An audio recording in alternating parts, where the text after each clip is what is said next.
In this video, I'm going to show you how you can delete all those negative items on your credit report using this consumer law hack. Listen, I get it. You've been disputing for a very long time. You're finally starting to see these negatives come off your credit report, but now you see some of them are starting to pop back up since you already deleted them.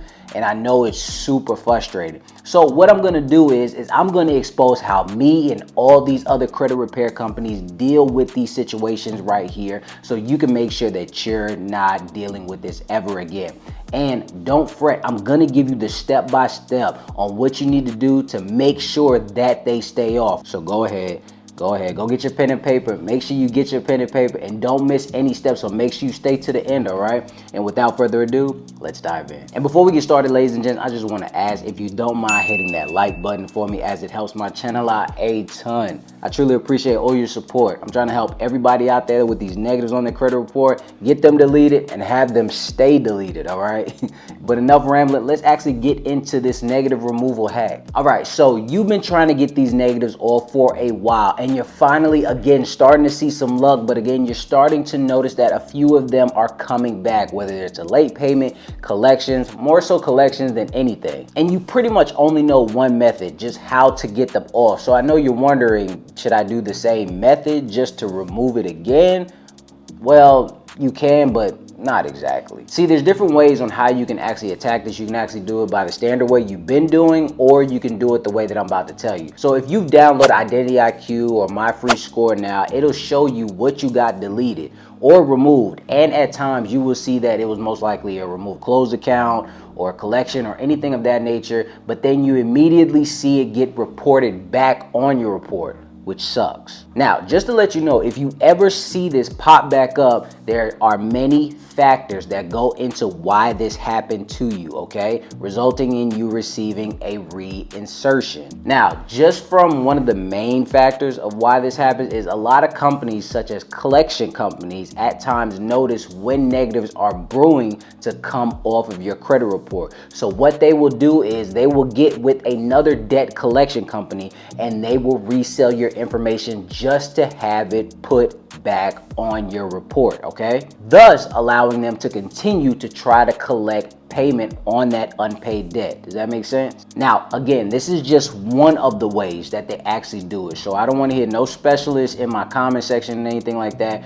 trying to explain the way of why this occurs, or no, it happens this way, yada, yada, yada. It does not matter. All that matters is you have a fresh negative sitting on your credit report, again, looking at you crazy, and you got to do something about it. So let's do something about it. This is where the reintegration strategy comes into play. This consumer law is set to protect you from allowing the credit bureaus to take advantage of you by allowing negative items that have already been disputed to reinsert themselves like they never left. And the law that I'm actually referring to is 15 USC 1681 I-5 BII. I know that's a mouthful, I know that's a lot. But let's just go ahead and read it real quick. And it reads, if any information that has been deleted from a consumer file pursuant to subparagraph A is reinserted in the file, the consumer reporting agency shall notify the consumer of the reinsertion in writing no later than 5 business days after the reinsertion,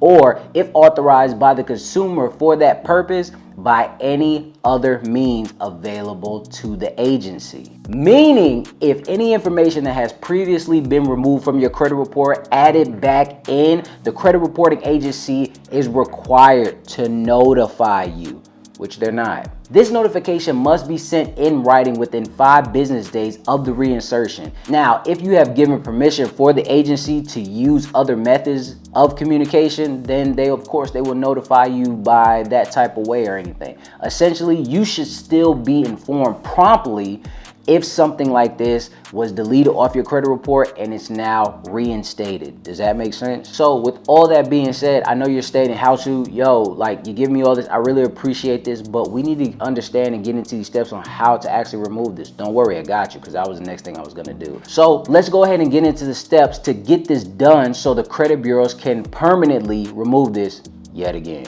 With step one, you're going to have to create a dispute letter explaining how these negative items were removed off your credit report and now they have reemerged, okay? And again, please do not use any template letters you found from TikTok, Facebook, Instagram, or anything like Google, anything like that. I know you're thinking right now, I'm not a credit repair company. I don't know what to put. What are you saying or anything like that? I told you, I got everything laid out for you right now, okay? So let's go ahead and head over to ChatGPT right now. So when you get there, this is what I want you to actually put in that little box right there. I want you to put something similar to this, okay? Now guys, please understand this. Make sure that you put the actual consumer law in the box itself, okay? So it can create the dispute letter around it. If not, ChatGPT is just going to give you something that's super generic, even though it is unique to what you're asking for, but you have to be specific to let it know, okay, it has to have the 5-day reassertion, etc., etc. So let's go ahead and put that. So again, put the consumer law in there so it knows to put what it needs to put, okay?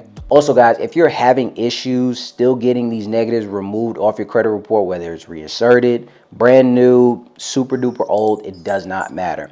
What I want you to do right now is sign up for the How to Credit Restoration Program, all right? So what I'll do is I'll remove the negatives for you without you having to lift a finger. You don't have to worry about the headache, hassle, or anything. I take care of all of the heavy work, okay?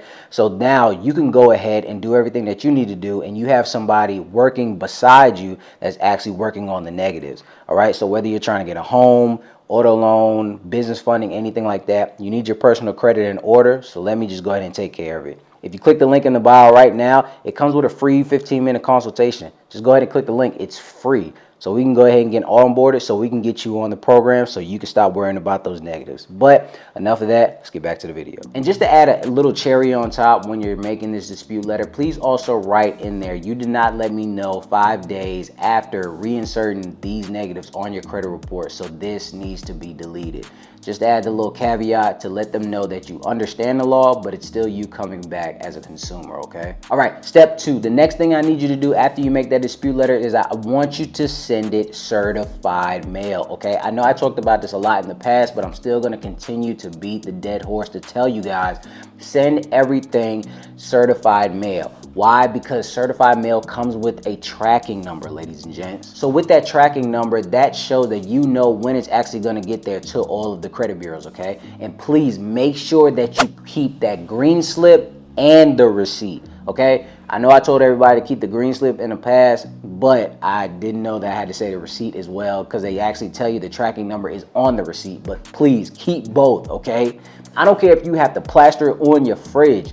Just do that. Just don't lose it. Do not lose it. This is the bread and butter right here. Because after all of the dates are up, so if it comes and whether it's whenever the making of the video, if you sent it on the 1st and it says we're gonna get there on the 3rd, you call on the 4th or anything like that to make sure that they received it. So again, you're gonna call the credit bureaus and ask for an update. And if they don't comply, this is where step 3 comes in, all right? And with step 3, you're gonna utilize the BBB or the Better Business Bureau or the CFPB, or you can actually do both if you want. Now, you're going to file a complaint stating how the investigation on your credit report did not help you get the deletions that you needed off of your credit report.